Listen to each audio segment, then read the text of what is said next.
It's Chris, host of The Heart of the Story. Welcome to the show.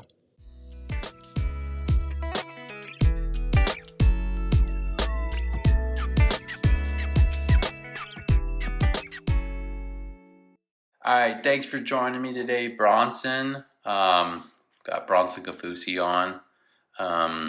For those that don't know Bronson, seven-year NFL vet. Bronson, let's start from the beginning, shall we? Let's do it.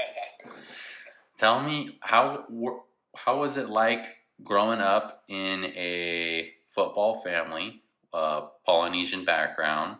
Tell me a little bit more about your childhood. How was that? Yeah. It was great. I mean, I was born in Voorhees, New Jersey. My dad was playing for the Philadelphia Eagles at the time. And so, right when I was born, I mean, pretty much born into the game. From there, he started coaching at University of Utah. So we moved back there. And then, I grew up with 4 other siblings. We all played college sports. So growing up, it was always, pretty competitive and just kind of about that, like, always about the sports and competing, doing your best. Like, our dad was a coach, so we were always very familiar with, being around the guys on the team and everyone. So it was great, though. It was really good. For us, I know it was really good balance just with my family, just because, sports is awesome. We were never forced to play football or any other sport, really. We just played them all, which was cool. And then our family just supported us to where we, kind of where our path kind of led us. So, I grew up there in Salt Lake at University of Utah for almost 10 years. Then he took a job down at BYU and was there for almost 20 years. And so, he kind of switched the rivalries there on us. So, interesting though, because then we all ended up going to BYU because he was coaching there. So, so it's been a lot of fun, honestly. So sports has been kind of a big part of our lives all growing up. But you weren't forced into it. Wasn't forced into. I mean, I didn't play football till 8th grade. I was playing soccer and basketball and baseball, so I didn't really play football. Closer to high school, right? So, but naturally, just kind of gravitated to it with all our friends and just realized this is fun, Yeah, no, that makes sense. It's kind of similar with my dad. My dad actually played college baseball, and he went the route of saying, I almost felt like he didn't want us to play baseball. Like he didn't want us to play. He was so dang critical all the time of me playing baseball. He would be like, "You don't look like you want it, or your swing is so bad. You can't throw straight." And but when you're around, but you're around sports because your dad, even though he's not going to force you to play, am I right? He was always around sports, and so you were just naturally around sports. You just kind of build a natural liking to it. Yeah, it's true because it's all you're so around it all the time. You see it, you see what the players are doing, and you really only see like the awesome, fun stuff. So you're like, oh wow, game day's cool. After the game in the locker room's awesome. You go to all the team meals, it's fun. You go to bowl games, and so it's kind of like, okay, this is cool. Like, it's a fun thing. I definitely should think about doing it. You didn't get exposed to your dad yelling at the players at that age. Really, no, not really. You're up in the stands. Yeah. Or you're on the field, you're not really by that team. So, it's kind of interesting, too, I think my dad, because I played for him, too. So I graduated from high school. I went on a 2-year mission to New Zealand, came home, and my dad was my coach. First time he ever coached me in anything. And so I learned really fast, though, that going to make me earn everything. But then also I realized he was that coach that was kind of like like if you made a mistake, it was like you took it pretty tough because you kind of felt like you let down your own dad. That's the type of coach he was. So it was kind of funny. Like everyone kind of felt that way about him. Because he wasn't really a yeller, like a screamer. Yeah. But he was just like, he motivated you through like different ways. So just different type of, one of the different types of coaches that you can be. Yeah, there's a lot of different types of coaches out there. I guess there's also coaching is kind of like similar to parenting, and there's a lot of different parenting styles. Styles. Yeah. Oh man. Oh yeah. There's so many different ways, to get the job done, and so yeah, I really actually enjoyed it. Being coached by my dad, like that was cool. So I never experienced that my entire life. He never coached me in anything till college. Dang. Which is awesome. It's very unique though too. Like most people, their dads coach them when they're young, and then they don't get to coach them in like the higher up levels. Yeah, I was reversed. Yeah. Dang, that's good. That must have been good for the relationship though. Yeah, for sure. Like for me, I definitely loved it. As a college football coach, you're usually on the road recruiting a lot of the time. Like you're busy a lot of the time. So being able to be like I was with him all day because that's what you're doing all day, right? You're in meetings, you're at practice, you're at meals, you're working out, and you're just around. So I know it definitely was a special time because there were three of us all at BYU at the same time playing. Three siblings? Me and all there at the same time. My older sister was playing on the basketball team. And my younger brother, he was on the basketball team. So it was kind of fun. We were all there at the same time. Dang. That's crazy. So do all the siblings play college sports? Yeah. So we all played. Older sister basketball, me football and basketball, Corbin football and basketball, my younger brother football, and then he has a twin sister who played soccer. BYU or? Yeah, so we were all at BYU except for my youngest sister.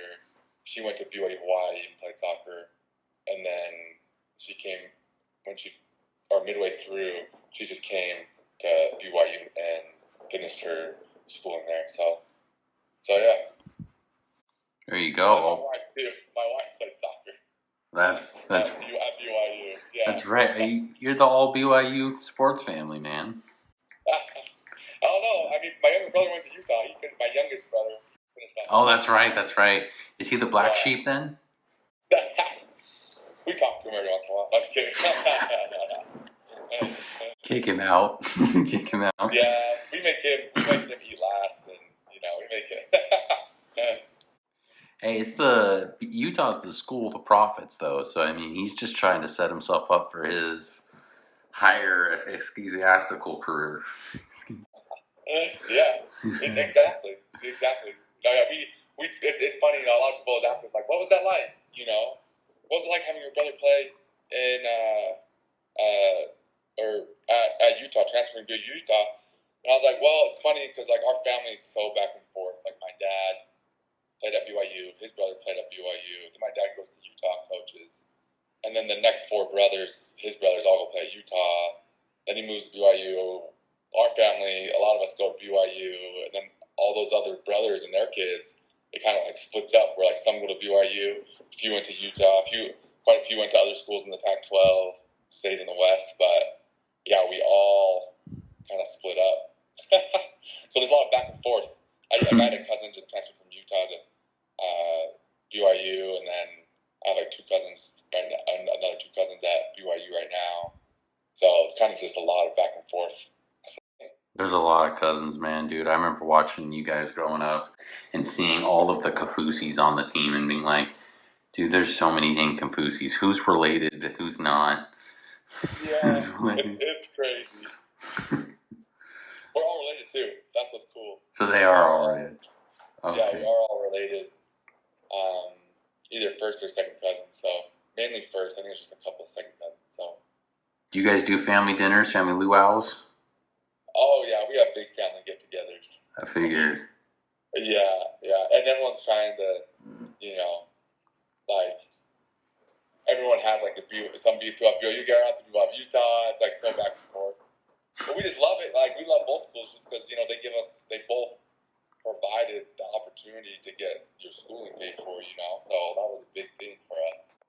Oh, 100%, man. You should. I mean, end of the day, free school's free school. You'll take it. Like, my brother, who's kind of anti-BYU, he used to always tell me, he's like, if BYU ever hired me as a coach, because he's a high school coach, he's all like, I would put that Y on so proud because it's a job. Oh, yeah. Gotta be loyal to the paycheck, Yeah, anywhere that's going to pay for your school or give you a paycheck, you do it and you don't complain. Yep. Just be grateful. Go all in. Be grateful, like 100%. Even for me, man, I grew up hating the Boston Celtics. Even the Celtics, I'd be willing to do it.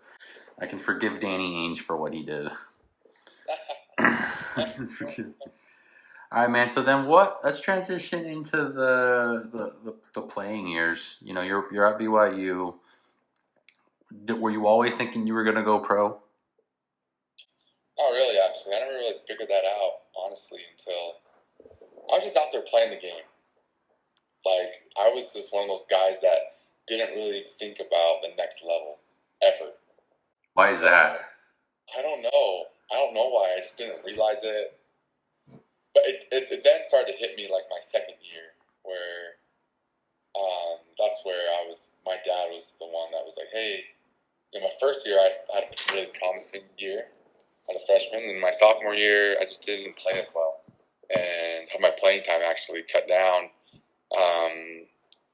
quite a bit. And then my dad took me aside and told me, met with me and told me how I wasn't playing at a high enough level. So, and I remember him saying like, oh, if you want to get to the next level, and I was like, get to the next level? I never even thought about that before. So it changed the game though once I actually really owned the fact that, okay, I can get to the next level. Like that's a real thing. I'm curious to get into to this side of it with you of what was your mindset on as a kid thinking about life? Because I know there's different types of kids. You think about life as an adult and then you're just kind of like staying present in the moment. What do you think kind of like caused that? Were you just staying present in the moment at all things? Is that just like your like personality? Yes, I think so. I think I was just handling whatever I was doing that day. Honestly, cause being around it all, I just never thought like, oh yeah, that could be me. Yeah. I just didn't really think about that, and I just didn't know about it. I just I literally was just taught, I think from just an early age, like, no matter what you do, just do your best and play to win. And so it didn't matter what I was doing, I was just doing that. And I think that's why I never really thought, like, I'm going to go to the NFL. Like, it just was never really a big thing in my life. But when I was in college playing, I was like, oh, I can really go to the NFL. And then that's when it actually really injected a lot of, really like just a lot of energy and ownership to, okay, I can actually do that. Like I'm going to do everything I can to get there. I'm going to sacrifice what I need to. I'm going to take it really serious. Like I can raise my level of intensity in all areas. So yeah, that's what was really cool about it, was just being able to do that. Awesome. Once you go to the NFL though, once you start hitting that mindset shift, and I'm curious, like, wait, like, if this is stuff like you're drawing from your experience and you're teaching kids in Young Athlete Society, of once you made that mental switch of like, I'm going NFL, what then made you think I'm going to go into business? Because I know for me, once I made, and I've talked to these other people like Trevor, where he was like, once he decided he was going MBA, he instantly created, the more of a mind, like a abundance mindset. Because as soon as you set like a lofty goal for yourself, other lofty goals tend to open up, and you kind of stop limiting yourself, and you kind of open yourself up to anything. So he instantly started thinking of, from an early age, I'm going to ultimately be a billionaire. Now, he's not a billionaire yet, but he's made good progress toward that because he's, made it so he doesn't have any limitations on himself, and he's open, and he's grinding. What impact did going to the NFL have for you with business? Where's your mindset at now with, opening up doors for yourself? What did the NFL do for you with that? And what are you teaching mindset wise to these kids? Yeah, I think when I got to the NFL, I really didn't think about the whole business stuff until I had another player and other players showing me that there's a lot more to life than football when it comes to business. Because football, it is a business. And you treat it like that as an NFL player. And then I saw them doing other things that I was like, what in the world? You can do more business outside of football? I thought that was like the only business we were supposed to do. And they're like, yeah. And it literally, as soon as I saw someone else doing that, I was like, I can do that, So that's what was really cool. Was having that realization. But then what was awesome was as I was going along, I realized like, wow, everything I've learned in sports, there's so many different characteristics and lessons that translate into business. And a lot of it starts with like the mindset of, overcoming self-doubt and having confidence in what you do and being able to, bounce back when things don't go your way. And really, as an athlete, you're just bred to be consistent in a daily routine and actions that you do over and over again, and you become great at it. And so it's very similar to business as well. So being able to take a lot of those lessons that I learned and transition them into business has been huge. But that's what made me actually want to get into, helping young athletes out as far as mentorship and mindset training is the fact that, wow, if I would have got a lot of this stuff even earlier, that would have helped me a lot. Yeah. I would have saved myself some serious time, heartache, oh man, because you just put emphasis and focus on things that don't really matter when you're a young athlete, and especially nowadays because social media is so prevalent, and you can, social media.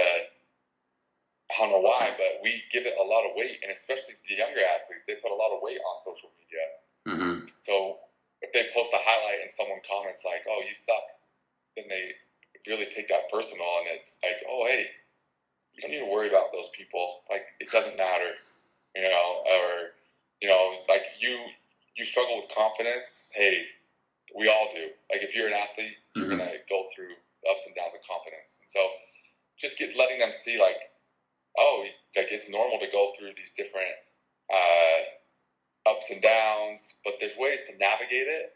And it's like, okay, we've navigated it before. Now we can go and share it with the younger athletes and let them get it earlier, because everything's going earlier. If you look at like the sports landscape, everything's going earlier. I mean, training, kids are so much more skilled now at a younger age. They're physically more gifted because now they do even more private training.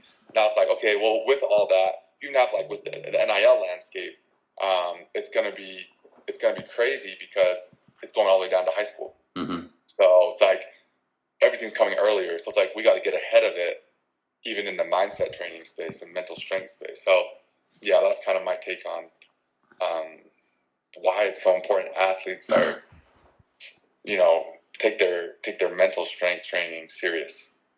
Isn't it amazing? I think two things come to my mind when I hear you talk is how much crossover each area has, and the impact of the community you're raised in and what it does on your mindset. So what I bring by that is the life lessons I learned from sports. They help me with business. They also help me with life, and they also completely tie back to the spiritual. There's a reason. Our like the spiritual hero's journey that we're on right now. We just keep reliving it all the time in our day-to-day life. The stories we listen to, the things we learn, we listen to. If you're consistently bettering yourself every day, that's what they always say. Well, that's what President Gordon B. Hinckley used to teach us too. Just be a little bit better every single day. So there's a direct correlation with everything. And so just like being aware of that, of the direct correlation that every aspect of life has. Like, that's why I'm going to put my kids in sports. I'm not to just say, hey, I'm putting you in sports so I can live my sports dreams through you, but from a mentality of, I firmly believe sports is going to help you become a better human being. Yeah, exactly. It's just a vehicle. It's literally just a vehicle to create great people and great teammates. Like, that's one of the most important things you can take away from sports is to be a great teammate. Like, how do you become a great teammate? It's like, well, you have to be all in yourself first before you even get to become a teammate. And second, once you're in, it's like, okay, now you want to raise yourself, right, your standard, but then also you want to help others, and you want to be there for your teammates. Yeah. And sacrificing together creates a unique energy and ability to overcome obstacles, which is really something special about sports. Oh yeah, sports is just such a vehicle. Like it's like all of the stuff that they look at like college or an incubator or whatever. Like, sports is an incubator for life. Like, you're going to learn the skills you need to be able to play well with others, like be a teammate, be able to be a part of a group or an organization, how to better yourself so that you're reaching higher goals for yourself, how to keep yourself accountable and maintain a healthy life. It will give you tons of experience and education that you can utilize with growing businesses, just having a career, being able to work at a company and be able to strive for stuff. It also helps you with your imagination and your ingenuity and invention to be able to continuously push yourself in, think of lofty goals, and then actually go hit it. And then once you've hit something hard, I've always learned this. I did a big, scary bike trip for Boy Scouts when I was like 17 years old. It was super hard. We did 500 miles in 5 days. And after I did that trip, my scout leader pulled us aside and said, all of you boys just did something this week. You did something very hard. Now you'll go the rest of your life always being able to say you can do hard things. Yeah. And so once you do that, you just open yourself up to being like, I'm not going to say no, I can do anything. And that points to my point. My point when I hear you, when you talk about your community and like the people you grew up with and what you're teaching with athletes, of your tribe impacts you so much. I grew up in Los Angeles, so much exposure to the world.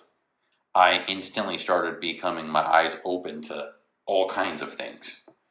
But I also didn't have that motive so I got open to the idea of there's so many possibilities and endless possibilities. But I didn't have, though, was that super close tribe family connection to constantly push me with sports and my everyday tasks. So I got the benefit of one versus the other. Versus then on the other hand, if you grow up maybe in a smaller town and you're all near your family, you get directed heavily with that amazing support system, but maybe not as much exposure. So you've got the pros and the cons on both sides. And so your community really can impact you heavily. Yeah, no, it's so true. Even just from when I'm thinking about like even athletes, it's like there's so many athletes that should be in the professional sport ranks but aren't, because they have all the talent, they're really gifted, they can do it all, but they just don't get that opportunity because of that community and support system. That's really not what they need. And so it makes it tough for them to get there, honestly. And I feel like it's like that in business too. You know, if you want your business to grow, if you don't have the right support system, it's not going to get there. Or if you're, you know, we're always competing with other, you know, there's always companies, multiple companies doing similar things, and take the company that has the most resources and really that support system built in, it'll grow so much faster. And so, yeah, it's a really good analogy. Yeah. Yeah, that brings up a good point with like when you're kind of crafting a team, right? As if you're a GM of a football team, put yourself in the shoes of a GM of a football team. How are you going to craft that team? Because you got to be so perfect. Like, it's not just about skill. You're also looking at personalities in the locker room. You know, you got to look at all of the intangibles. Like, if you're a GM of a football team, you're intangible of a basketball team. Like, say you've got LeBron James on basketball and you're trying to craft a team around LeBron James. You know, you see the struggles like the Lakers had where it's like, you know, we've got a Russell Westbrook. Well, that's not a fit because Russell Westbrook's a ball-dominant guy and LeBron's a ball-dominant guy. So you don't put two ball-dominant guys on the same floor, right? Because it's just, it blows up, you know, and versus if you then put around LeBron a bunch of guys who can fit a role and fit around him, you get vastly different outcomes. Same thing with business, same thing with life, same things with all those aspects. If you get if you get two people who are spouses, you know, if both sides are a little bit, you know, differing from each other, there's a union that can kind of grow. And you do that with business as well. You go in and build partners, you go and build your teams. You got to be able to see with your eyes who's going to fit all of the roles, and you got to be organized. Or you go the opposite way. If you're not able to identify skills, talent, which I know so many people in business are, and I know you probably know those, you know a lot of same people, you can see the differences of people who get it versus who don't. The people who don't are just kind of scattered very, very far, very thin. They're picking bad partners, and it's just, you know, you're seeing the outcomes versus people who are locked in, organized. They've really been able to identify their teams. You see what they accomplish, and it's insane. Yeah, that's so true. That's so true. Yeah, great teams go far. So true. I love that. No, yeah, that's why it's like, I think for me, you know, looking at it, like the best teams I've been on from Little League all the way up are, everyone has a unique skill set, and they're all great. And even the coaching staff has a unique skill set, each person. And they bring something different. And it's like, you might disagree sometimes, right, about certain things, but both people and parties know, like, at the end of the day, I'm going to drop things and move forward. Yeah. You know, so, which I think is awesome. So that's why I love sports. So what are you up to now? You know, now you're in the business world.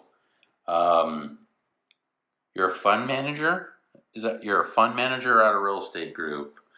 Get the vision. So you've got this is for the younger crowd who's listening in, and they're trying to see like how someone who is accomplishing business and how they're kind of architecting their you know, post NFL career. Break it down for me. You got your holding entity and you got your umbrella underneath. What's all of the little things you're involved in? Yeah, so I'm involved with a few things, so which I personally like. You know, some people are different. Some people don't like that, but I personally like it. I realized I like doing things that I'm passionate about, and I like to find a way. And so with that, I also love working, you know, within championship culture, because I've seen that. I know what that feels like. It's very familiar to me. And so so I joined on with my real estate partner who I started investing with and has scaled it to a firm. So I've jumped in to help do that as well. I have a management team that we built to put up dirty dough franchises. I really do like the franchise space. It's a lot of fun. And I've learned so much about just business and different things that come with that. It's a great team. I love the team. It's like one of those teams where it's like, man, I think I could do anything, you know? So I do that. I have a Young Athlete Society, which is mindset training for young athletes. I do weekly live calls, and I have guest speakers on, and I do that whole thing. That's awesome. It's such a big need, and it's just missing because young athletes don't get access to elite mindset coaches, and I've had awesome ones for 10 years. And so being able to share those things with young athletes, it's, something I love to do. And then the last thing is being in the blockchain space. I love being on the cutting edge of new technology, and I like being able to learn about it, and just really with anything. I love being a part of that, those disruptors.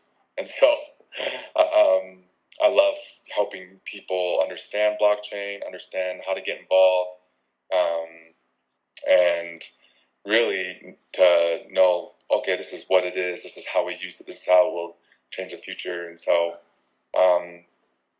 those are some of the main things that I really focus on from day to day. So, then back to your question, okay, how do you orchestrate that? How do you build that out?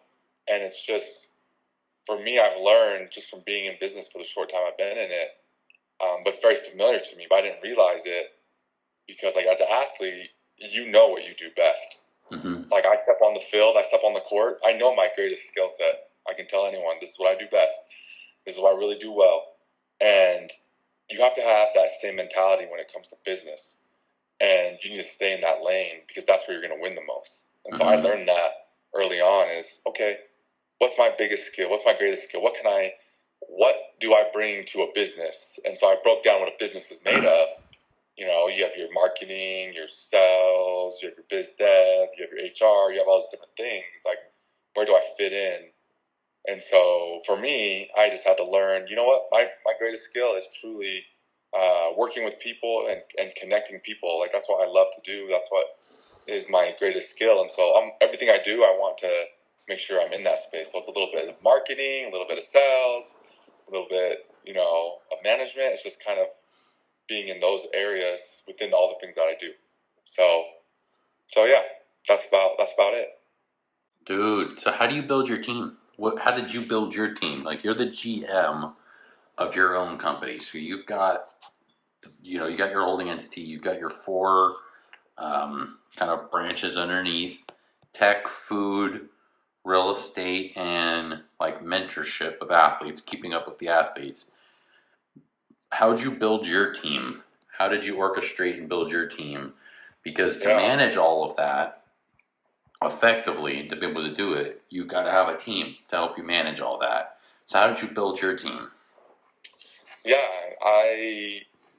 for me, it's just finding people who are experts that are really great at what they do, and they have a lot of experience, they have a great track record, and as well, you have to just get to know people.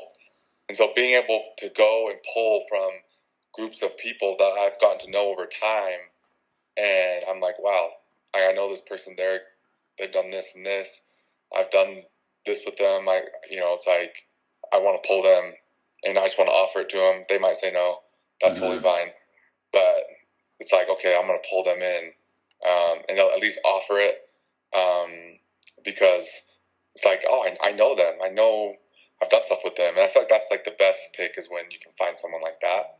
But you see it in the NFL all the time, when coaching changes happen, they go and pull people where they coached at previously. They do. So, yeah. And so it's a very common thing with building your team. It's because they know the system, they know the person, they know what they're getting before they're getting into it, which is a big bonus. So if you can do that with business and building your teams, it's a really good deal. I love that. No, that's so true. That you see that all the time. I've been consulting a food concept right now, and I've been teaching that to them as well. Of like, you see it over and over again. It's any industry. If you've done something really well and you got to a top, and you then stop and you go to another organization that's in the same space, Yeah. You're naturally inclined to just go see if you can pull the people you were just working with, because you've already. Yeah. It's not a guessing game. You've kind of de-risked it. You already know who they are. You know how you work with them. You know what you guys can do. Yeah, which is awesome. So that's why I love it. So that's me. But yeah, dude. Sorry, dude, I have to run to go speak at a high school. You're good. You're good. I was just about to end this anyway.